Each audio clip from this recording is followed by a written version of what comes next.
Hello once again and welcome to my YouTube channel. I am Mcphoto and today we are back in the village and I'm bringing you all the answers to the questions that you've asked about the house, the cost, the materials, the contractor. I'm going to tell you all about it in today's episode. So I will start from the outside and we'll work our way inside, and I'll give you as much detail as I have. I'm not saying I have all the answers, but I'll give you as much detail as I have. So let's start with the first question, which was about the stand. Where did we get the stand? How much did it cost? And the whole process. So we got our stand, I think, about 5 years ago. And it was just the basic process that happens in the village. You go to the chief, you ask for a stand, and then you pay. And at that time, we paid 2,500 for the stand, and it's a 30 by 30 meter stand. So yeah, the process was easy. I mean, just need your details, your marriage certificate if you're married, and if you're getting the stand in, both your names and all of that, and your proof of ID, and that's it. So the process was easy to get the stand. We acquired the stand then, but we didn't build immediately because for some reason we just were not in a position to build at that time, or we were just not serious about pursuing the process. But I think it was actually a good idea to get the stand when we got it, because now people are starting to sell their stands here in the area for like 20 grand, 30 grand, depending on how much they've developed their stand for. So for 2,500, I mean, it's basically a steal. And the house plans, who did our house plans? Our house plans were done by an architect. He is, I think, I feel like bad calling him a friend. He's more like a family member to us than he is a friend. And I'll call him Mr. S. And he's an architect. So the nice thing about working with an architect is they have an eye for design. Sometimes it's hard coming up with a design from a blank space, but if you have somebody there to sort of like bounce your ideas off and tell them what we want, because basically this whole structure was drawn up by him. All we told him was we want a single story house, so many bedrooms, the type of rooms that we want, the laundry, those type of things. And he came up with the design. And also the one thing that I told him is I don't want a squashed roof, so he designed the pitched roof and all of that. And because of his level of detail, for design and all of that, I mean, the sketches that he gave us, even in the beginning, we got excited about having the house and having it finished before we even had the money to do it. But I think it's nice to have an architect to sort of help you bring the vision to life before you can even break ground from day one. So unfortunately, I will not be able to share his contact numbers as he declined to share his contact details with you guys. Sorry. if you've got an architect that you can contact in your area, because the downside of using an architect is they're not cheap. They'll charge you for the transport, they'll charge you for the service and all of that. So if you're going to take my contractor, he's from Joburg, so if you're going to take him from Joburg to come back to polokwane to come and do the structures and all of that for you, are you going to pay for his travel and all the expenses that come with bringing an architect from that side, or is it better for you to get an architect from around the area? Right? So I'm not just about giving out the details. I want it to be cost effective for you guys, right? If you're going to take an architect from Joburg, why not get somebody locally who can do it? As long as they're an architect, then they've got like the proven experience and background. So I don't know, you weigh it out. But unfortunately, I'm not allowed to share his contacts with you guys. So yeah, the house plans, I will put a picture up just to show you what the house looks like. So if you want to copy my design, I don't know, it's up to you. And then inside the house, oh, while we're still outside, I can tell you about the roof. Our roof is what we call a clip block roof. It's a roof that's been used for many years for industrial buildings, and recently people have started using it for dwelling houses and that type of stuff. So it's a metal sheet roof, and we went with a color, I think it's charcoal. We actually wanted a black, but we couldn't find a black, so we decided to go with a charcoal instead. So we got our roof from a supplier in Zanin, and they come and do the measurements and cut the sheets according to size and do your trusses. So everything is like prefab, and then you just come in and you put it in. And the nice thing about clip lock is it doesn't have nails on top, so the nails actually go on the clips that go on your trusses, so you don't run the risk of having holes in your metal sheet that can cause your roof to leak. The flooring, our flooring is called, it's a laminate flooring from Tile Africa. I think it's by Neo Flooring or something like that. I'll put in a picture of the flooring, what it looks like, the color, and we got it from Tile Africa. It was running for about 289 rand per square meter.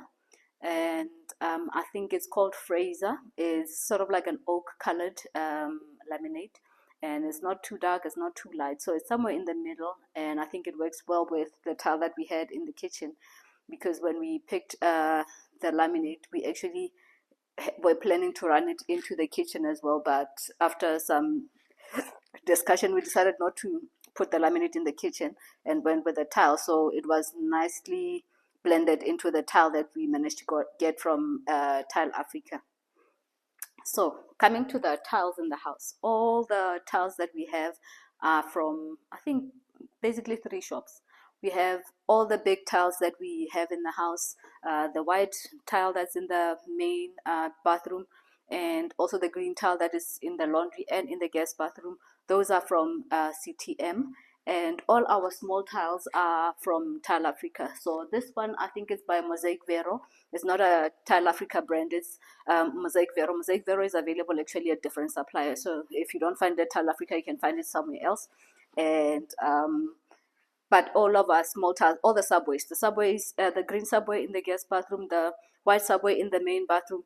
So all of those small tiles, and also the pencil tile in the guest bathroom, and the gray and white tile and the dark gray tile, all of those are from Tile Africa.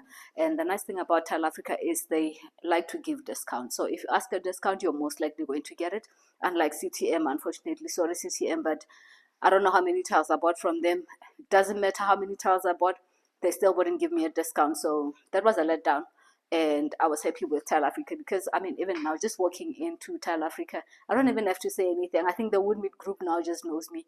When I walk in, whatever I pick, they give me the discounted price. They give me the normal price and the discounted price even before I ask. But that's the kind of relationships that you build as you go through the process. And then next point, who did my tiling? My tiling was done by 2 guys. One of the guys I got from the kitchen guy. I will put his details in the description box. And the other guy was my uncle. In here, it was the tiling, the other guy that I got from the kitchen guy. But in the bathrooms, it was mainly my uncle who did the tiling in there. I will also put his details in the description box. Finding contractors is not easy. I mean, just getting somebody to give us a quotation on the building was mission impossible. Like, people were just not showing up, and we did not have the finances to go to like a big building contractor to say come and build the house for us. So we wanted to do something that we could afford and also support local people. So we managed to get somebody local to come and build the house for us. But honestly, I would not recommend them to you guys, because I don't want you to find yourself in the same situation that I did. Because in the beginning, it was nice when we started the whole building process. You know, it's exciting. You're doing the foundation, you're building up the walls, and all of that.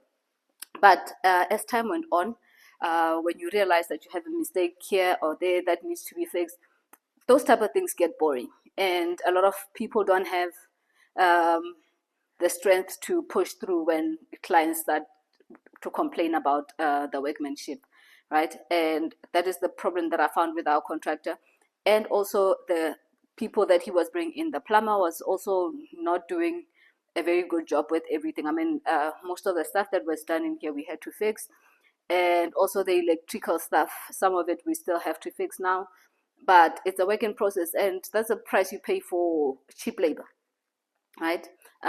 Talking about cheap labor, in terms of building the house, how much did it cost us to go from ground to roof level? Honestly, I don't know.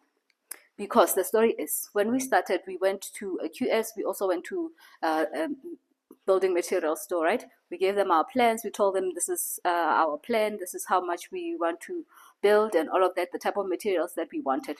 They did the calculation and they gave us the calculation for materials, right? I can tell you that the materials that they quoted us was probably, I don't know, 1/3 of what was actually spent. Because I don't know the total amount that we spent, but I know that the amount of bricks that we bought in the beginning that were supposed to take us to the roof level didn't even go past foundation because we had to build our house high up. And we just ended up buying even more material, right? Because we had to dig way down and also build a bit high up to accommodate for the uneven site, and also to accommodate for the water water running down our house. Cost wise, the building from I'll tell you about the labor.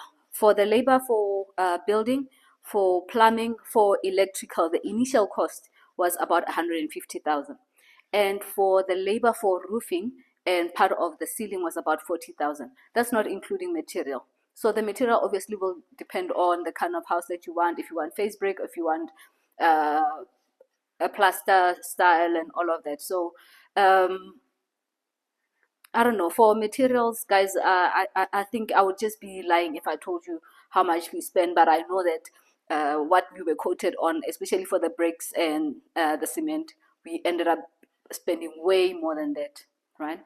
And for the roofing as well, it will depend on the type of roof that you want. If you want clip lock, if you can't afford clip lock, then you can do a normal metal sheet and paint it black, or you can do, I don't know what they call that roof. It looks like a metal sheet, but it's not a metal sheet. It's like rubberized material. So there's options out there, so you don't have to go with the exact same type of material that I used to get the same look that I had. Even with our windows were done by a local guy just down the road, and we also got him from a guy. Let me tell you this: how we got the guy who did our kitchen, the guys who did some of our tiling in the house. We went to a house just down the road. The house was looking very nice, but we went there to get somebody to come and do gates for us because we wanted to put in gates and backlets and all of that. So when we went to the guy's house, we waited outside the gate because we were scared of the dogs, and he showed up and we asked him for contacts about his gate. So instead of just giving us the contacts of who did his gate, he actually allowed us inside the house and said, you know what, if you're looking for people to do your kitchen, I've got people who did my kitchen. You can come and see if you like it. So we took the contacts from him. He gave us contacts for what else? The aluminium doors. All the doors in our garage door were done by the same people who did his house.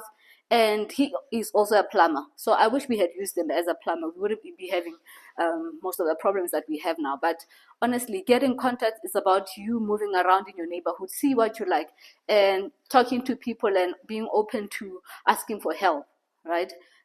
Which is what I'm trying to do now. I will share most of the contact in the description box. And for the kitchen, I will be having a discussion tomorrow with the guy who did our kitchen. I think we'll do sort of like a 2-minute interview that I will hopefully insert somewhere in this video. Hello everyone and welcome. And like I promised you, I've got the main kitchen man here with us, and I'm going to ask him a few questions. Hopefully it'll answer some of your questions that you have regarding the whole kitchen building process and where you can get hold of him. And if you're interested in the kitchen, he's going to give you all the answers. So welcome, sir. Introduce yourself. Who are you and what do you do? Okay, my name is William Makokoane from Leisure Study. I do the kitchen, and my company is William Kitchen Art. Okay, I will put a picture of the details, the contact details on where you can find him somewhere in this video, so that you can do a screenshot if you want to get all the details on and how to contact him. So in terms of designing the kitchen, what services do you order? Do you offer? Do you offer design, and do you charge for the design, and what is the whole process there? I charge offer the design, but the design I can check auto square meter. I'll charge on the distance. I'll check maybe check the distance or If you go to Mcphoto, I'll go to polokwane for Mcphoto charge 2.5. Okay, so when you're going to call him to come and do your kitchen in Pretoria, obviously you have to expect that he's going to charge you for travel expenses. But if you're local, those can be minimized depending on the area that you live in. And then you also have to pay for the design of the kitchen. So even if you don't have a design finalized, he can work on a design with you and help you pick the colors as well for the kitchen.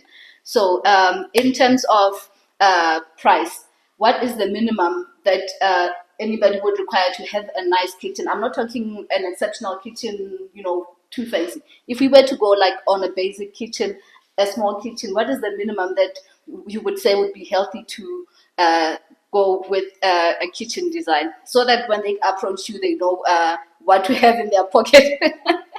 Okay, the kitchen, small kitchen, maybe maybe you have to what gloss or a mat or a normal wood. So it depends. Because the kitchen depends on the wood. Yes. But nowadays the challenge is the mat. Yes. And a cinnamon. Everybody wants a mat kitchen, and it's driving the cost up. Yeah. Yeah. So, like I said, when it comes to price, a lot of people want to know how much a kitchen like this costs. It depends. Like you can have a kitchen like this that costs less or that costs more. Number one, depending on who's doing it, and also on the upgrades that you put in the kitchen. So if you want your kitchen to cost less, obviously you'll have to consider replacing some materials with others. If you can't afford to do it in super wood, you can always do it in a chipboard, which obviously will have a slightly different look. But there's always ways of working around getting the design that you want. So anything else that you want to share with them?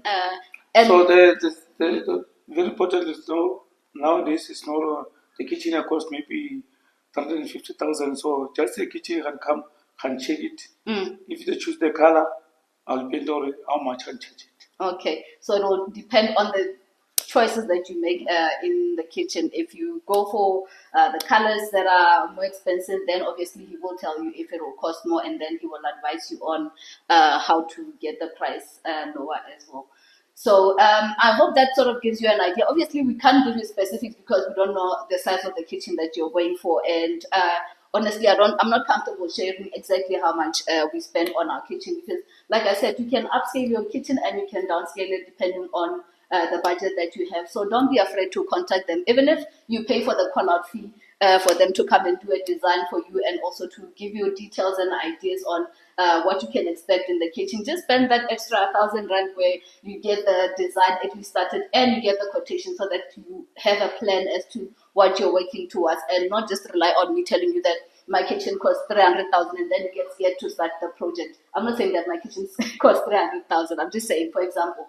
So don't be scared to start the process because you're worried about how much my kitchen costs. So don't focus on that. Focus on the design that you want. Get the professionals that will come and help you, and also help you with the budget. Obviously, we'll tell them how much you have or you plan to spend on your kitchen, and then they will work with you to sort of bring the design that you have within the budget that you have. And if it's not possible, then you wait a little bit and save up some money. And then if you have the money, then you call them back again. Designs don't expire, so you can always keep the designs with you. And when you have the budget to do it, and then you come back and you do it again. Right? Okay, sure. Thank you. Thanks. So when it comes to appliances, you can go more expensive than we went. You can go cheaper than we went. We just went somewhere in the middle. Right? Bosch is a good brand, so most of our appliances in here are Bosch appliances.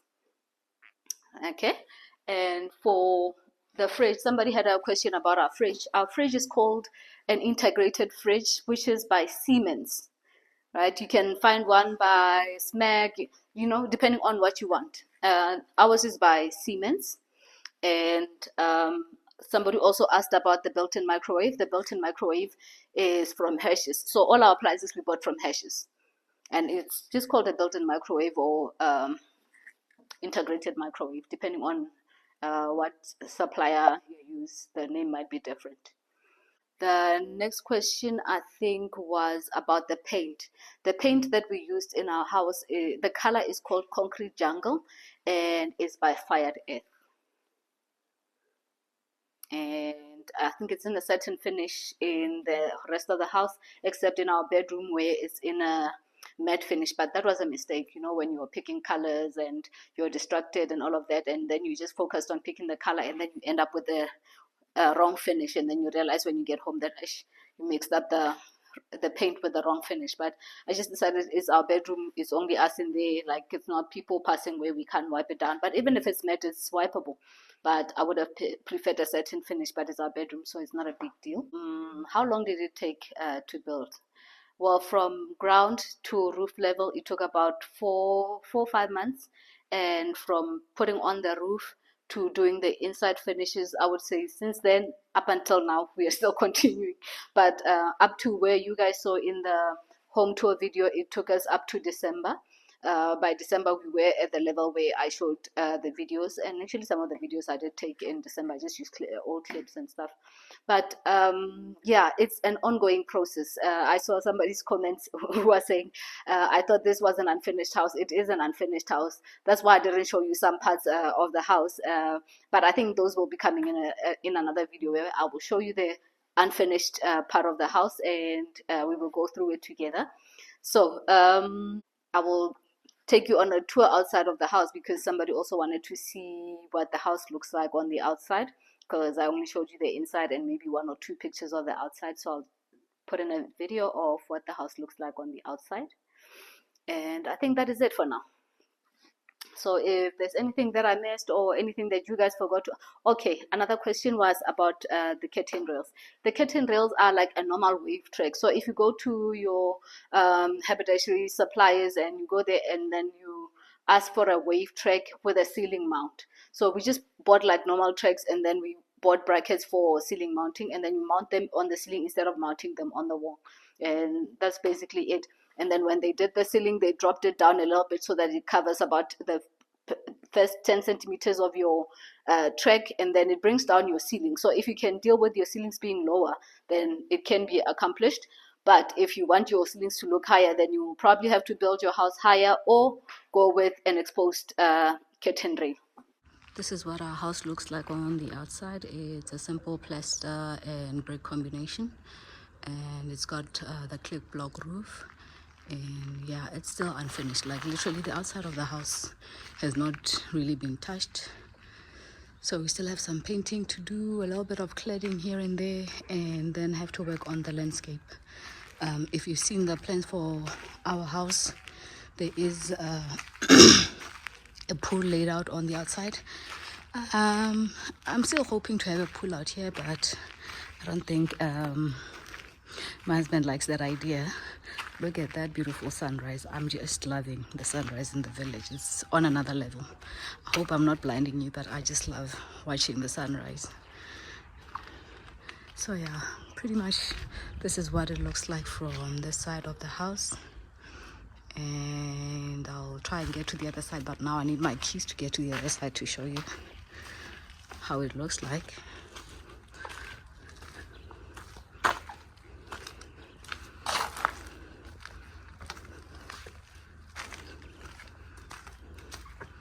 So yeah, and then there's a gate to get to the other side that I don't have keys to.